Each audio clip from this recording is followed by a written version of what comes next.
questão de bateria, coisas que acontecem. Caiu a bateria de uma outra câmera, então eu reinstalei a câmera e o programa do dia de hoje vai ficar em duas partes. Até a parte onde você viu a respeito do squirting, né, que a gente ficou sabendo o que é quando a mulher, no alto do seu prazer sexual, de repente, como disse a moça, esguicha um determinado líquido, e a partir daí a gente ficou sabendo que isso não ocorre com todas as pessoas. Medicamente falando, doutor Munhoz, é isso mesmo? Ó, medicamente falando, eu vou te dizer o seguinte: primeiro, não existe nenhum estudo, um pedacinho ela falou isso, Sim. comprobatório que aquele líquido esguichado seria de prazer. Ou seja, na minha opinião, na minha avaliação, até que estudos provem o contrário.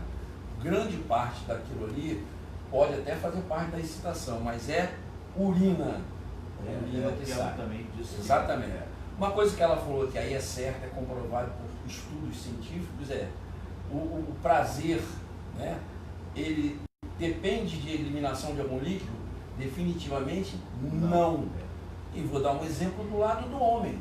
Alguns homens que fazem cirurgia de próstata, Sei. e a próstata, o que é a próstata? É uma glândula produtora de líquido que vai se juntar com o espermatozoide para facilitar então a fecundação, vamos dizer assim.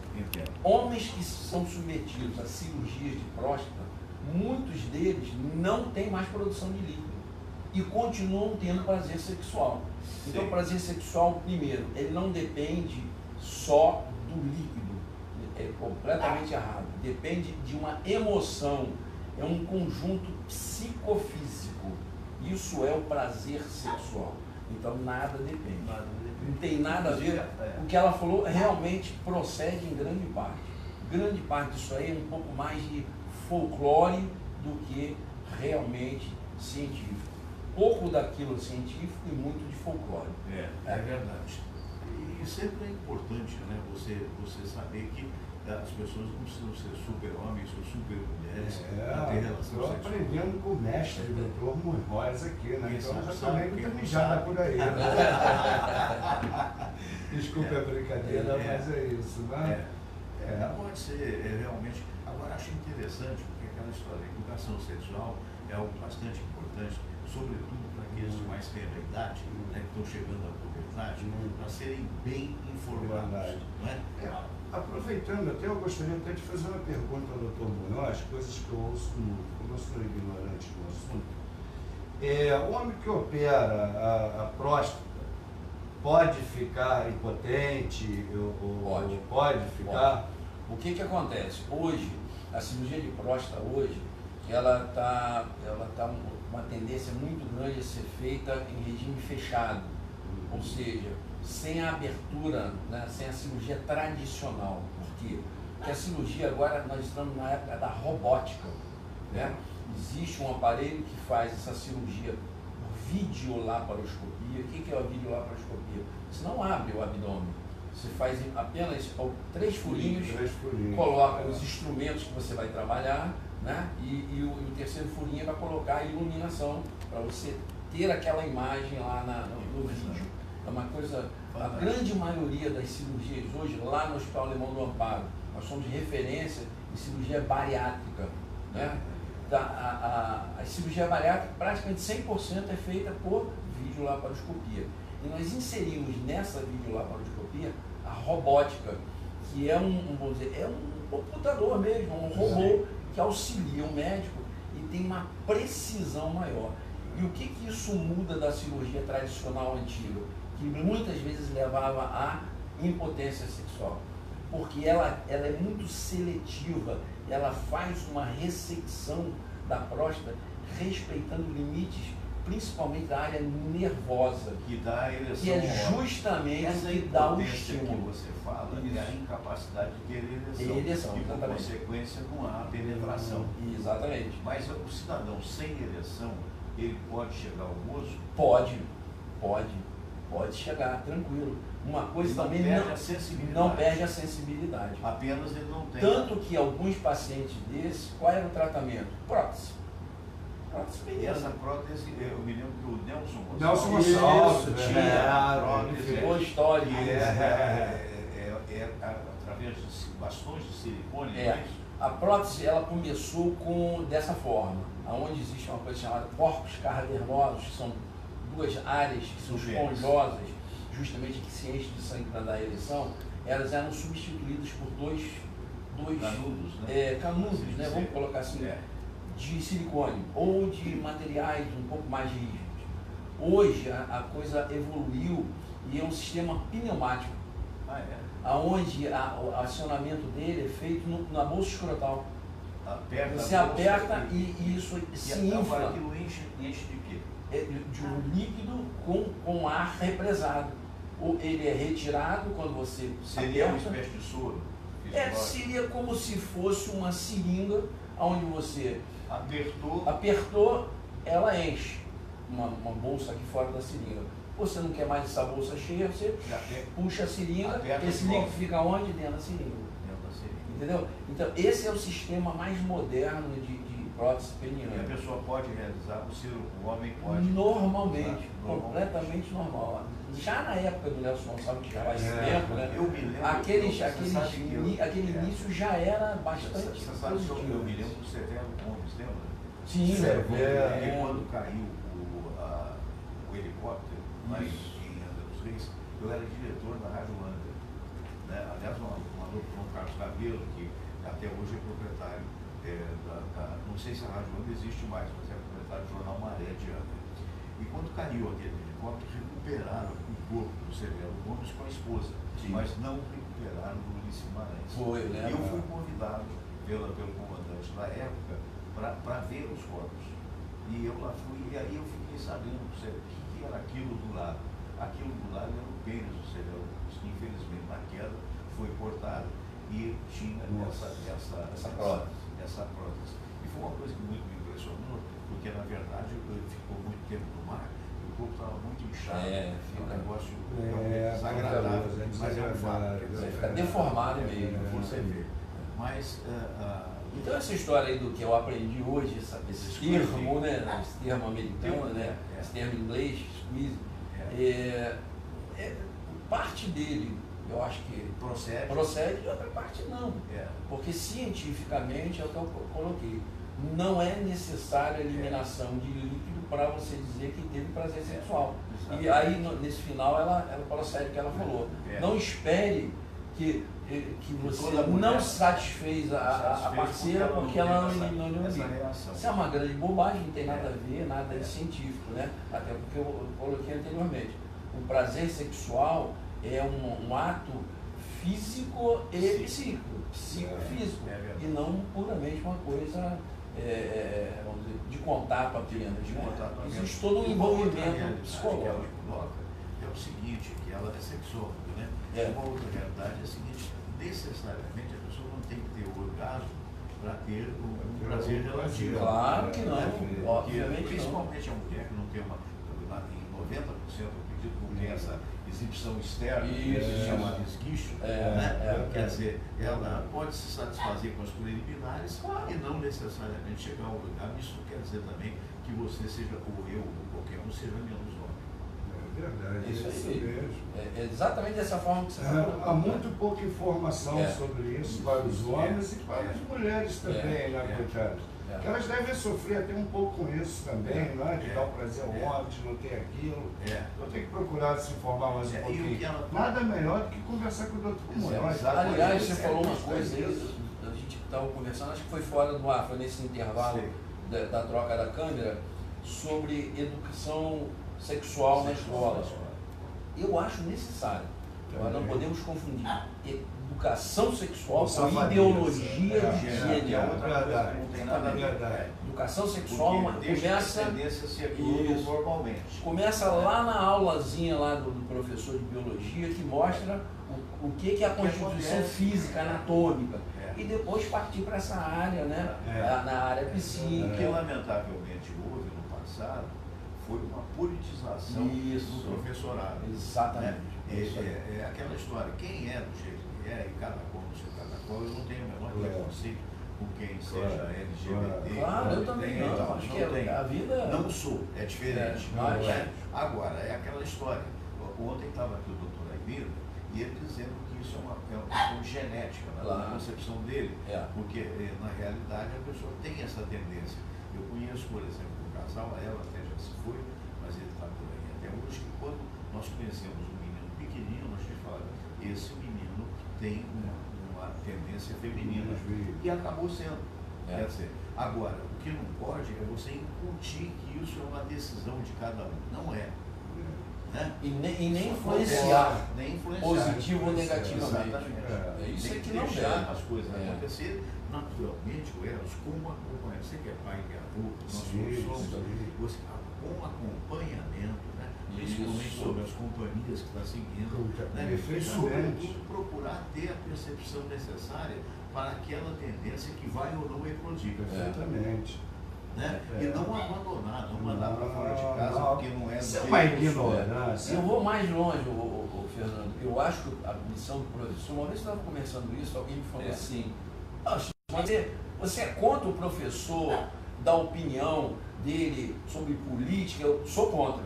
Eu acho que o professor ele tem o direito de pensar politicamente, sexualmente, do jeito que ele quiser.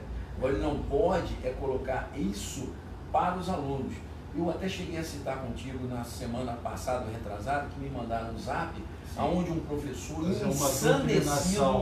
ensandecido disse que inclusive ia tirar pontos da prova para quem voltasse a falar em Bolsonaro. Ele merecia ser preso. Exatamente. Então, isso sou contra. Eu acho que a missão do professor é dar esclarecimento, é trazer à tona as curiosidades dos seus alunos, é colocar de forma correta algumas coisas que eles ouvem na rua de maneira incorreta.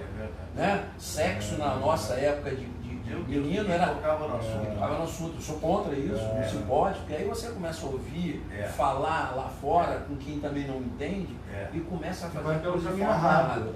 Agora, vamos ensinar sem paixões, de preferência sexual, de preferência política, de preferência religiosa. Também é verdade. Vamos colocar. É verdade. Então o aluno ele está ali para aprender o básico. As escolhas ele faz depois. Ele escolhe se ele quer ser Vasco, Flamengo, Botafogo ou Fluminense. Ele escolhe se ele quer ser espírita ou evangélico. Ou escolhe também a opção sexual dele sem interferência, como você falou. Isso é uma coisa também interessante. Existem estudos científicos tentando se aprofundar nisso. Se não existe, vou falar uma palavra que é muito moda, um viés genético que possa influenciar nesse caráter sexual, isso é importante. A gente sabe que existe XY e XX, que determina os dois sexos principais, que é homem e mulher.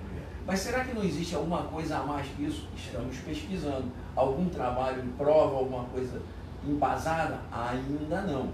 Mas deve existir alguma coisa. Eu cheguei a estar de presente para alguns de vocês dois, não sei se um livro que eu tive a oportunidade de psicografar, de um espírito chamado Richard, que é, meu Deus, como é que é o nome do livro mesmo, Samir? Só o Amor Constrói. Não, eu acho que esse é o único que eu não tenho seu. Esse é o único que eu não tenho. Então eu vou dar de presente, porque esse é o único que eu não tenho. Algum tempo atrás, todo mundo sabe, eu nunca escondi que eu sou espírita kardecista, né? Embora tenha me formado praticamente em um colégio religioso com uma academia de comércio e tudo fora. E é muito curioso essa coisa da religiosidade, porque eu me lembro que o professor de religião era o padre Zé Maria. Então o que acontece? Havia um menino muito rico na sala de aula, que o pai dele era protestante. Na época era protestante. Agora é protestante. Então, quando o Francino não ia à aula, o padre arrepiava contra os protestantes. Quando o Francino ia, ele ia dizia, olha, temos que pensar no ecumenismo, que é muito importante, os nossos irmãos. Então sempre tem esse perigo que você falou. Então, quando eu fui na aula de parapsicologia, a convite do pró-reitor da Universidade da Estácio, que era Marcelo Campos, que eu mando um grande abraço, e eu tenho essa formação pelo Instituto Brasileiro de Parapsicologia, do falecido, saudoso professor Arildo Perlac. Então, o que acontece? Eu fui fazer um curso não com viés religioso, que eu, por exemplo, sou um cara que acredita na reencarnação, mas muita gente não acredita, muita gente é ateu que nem o Aybinder, são amigos meus. Então, você tem que dar as diversas possibilidades. Então, como você estava falando, nós. Existe um viés, por exemplo, da parapsicologia, que crê exatamente nisso, na mutação genética, e até ontem o Aibinder aqui no programa chegou a dizer que era chegou a apontar uma determinada célula, se a gente pode chamar, que daria essa situação. Não sei. Não temos ainda essa clareza, mas ele diz que tem. Existe um outro viés, que aí é o viés kardecista e espírita, e até espiritualista, que vai mais além, que diz o seguinte: como aqueles que creem, assim como eu, na reencarnação, que é o seguinte, que a vida física seria a vida imperfeita, a vida espiritual seria a vida perfeita. Então nós nos utilizamos, nós como seres conscientes, a nossa consciência chamada de espírito, utiliza esse corpo para o aprendizado, não é? E esse corpo vai se envolvendo com outros corpos em função do karma, ou seja, da lei, da causa e do efeito, né? Muito bem. Se você tem, digamos, nós aqui temos uma preferência masculina, digamos, né? Nós somos muito felizes em sermos masculinos e muito felizes em apreciar a mulher, né? Se eventualmente, por defeito do corpo físico, você reencarna num corpo de mulher, muito provavelmente você será masculinizado durante aquele período. Se for ao contrário, mesma coisa. Uma pessoa passa 10 passa 10 vidas, por exemplo, como mulher, né? E de repente o efeito kármico, o efeito da lei da causa e efeito leva para o corpo masculino, das duas uma, ou ela vai se conformar e vai ser infeliz nessa dúvida, masculinizada, né? Ou vai realmente ter uma tendência. Eu acho que isso aí é uma explicação muito viável. Você quer ver uma coisa? Até uma pessoa pública, você sabe que eu tive muito contato com a Gretchen, né? Era da sua eu também. Pois você também, ela trabalhava ela era da RGE, um abração para ela mesmo.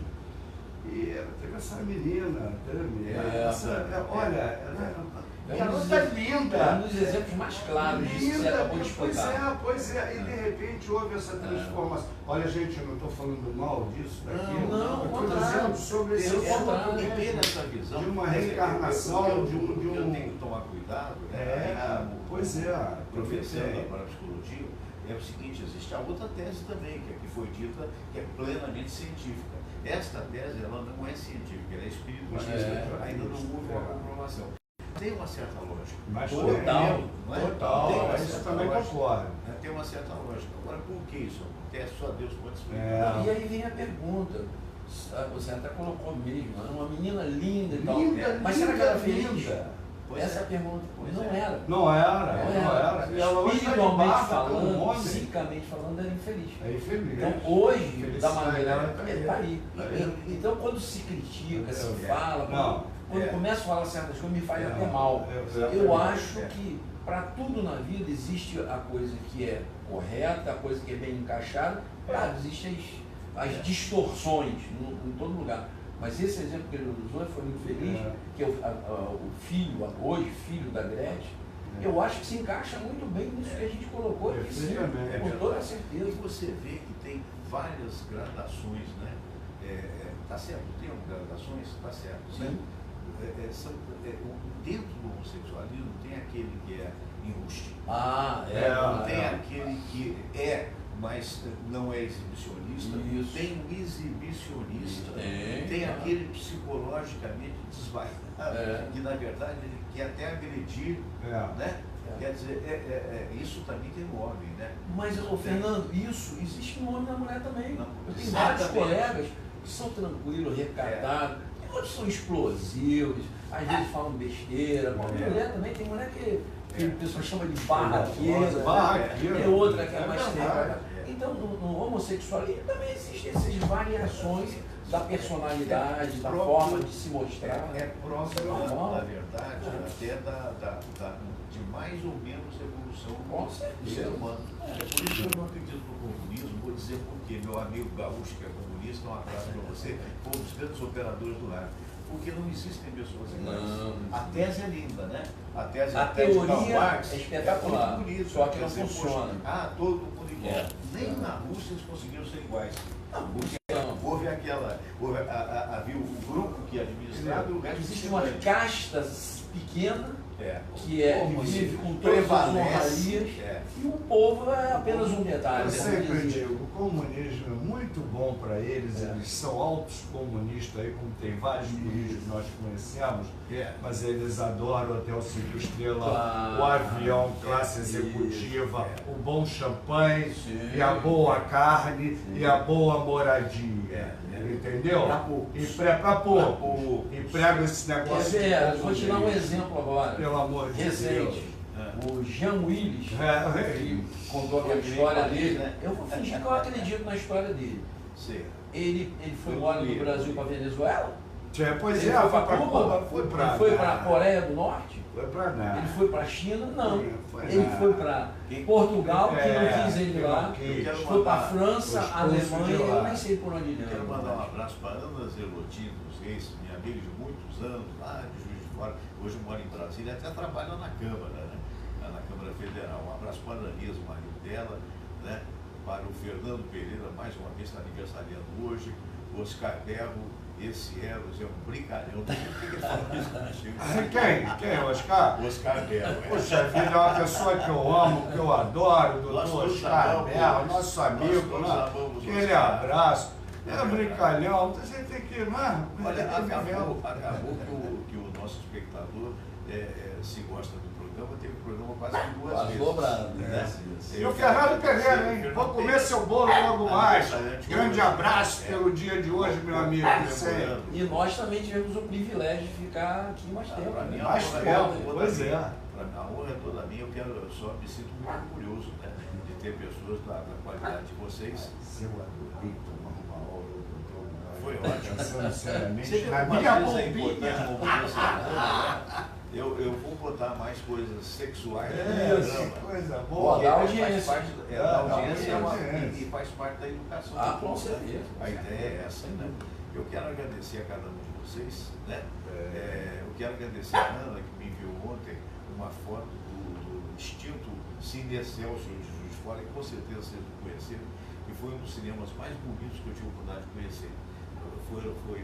Povoou, por assim dizer, a nossa juventude e depois, porque os grandes cinemas acabaram e acabou. Um projeto até do arquiteto Armando Favato, que era sócio do meu pai, Antônio Francisco, da São Pinto, numa das empresas que o papai teve, que foi a copiadora Delta Minas Limitada, antes da chegada da Xerox, que aí arrasou com a copiadora, mas isso é uma outra história. Eu quero agradecer, doutor Munhoz, muito obrigado aí pela sua Prazer vida, enorme. grande prazer, né? É um irmão que a gente tem, a exemplo do meu amigo Eros Mário Cordeiro. Cordeiro não é carneiro, não é cordeiro. Não, eu moro com ele, eu disse, Eros Mário Carneiro. Ele disse, não é carneiro, eu falei, carneiro e cordeiro. É mesmo? Olha, eu que agradeço muito por estar presente hoje aqui, revendo esse nosso amigo, Dr. Munhoz, Cícero Munhoz, A com o maior receita é sucesso verdadeira. lá no hospital, É. o amparo alemão, É que é o amparo feminino. Eu né? queria uma opinião de vocês. Vocês estão vendo ali a imagem na tela, né? Essa imagem, vocês acham que é superior à outra? Porque Muito boa. é boa também, né? Não é a mesma coisa. Tá vendo todos os meus defeitos, da clareza aqui, minha carela. Nossa, cara. Porque a primeira é HD, essa aí é Super HD. Pois é, Mas, de tá de qualquer parabéns. maneira, é uma imagem que também Muito denota boa. muito bem. Então, um abraço vai ficar na parte 1 e parte 2. Namastê, gente.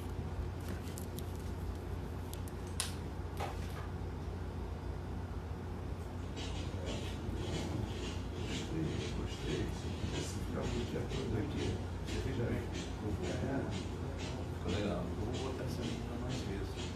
Aquelas que são ensino sério, né? Doutor Munhoz é uma especialista nisso para falar, mas dá um banho na área dele. Como é que eu vou falar? Eu estou meio alijado, mas não para nada. Tem uma famosa também. E a Samira ouvindo essas besteiras, né?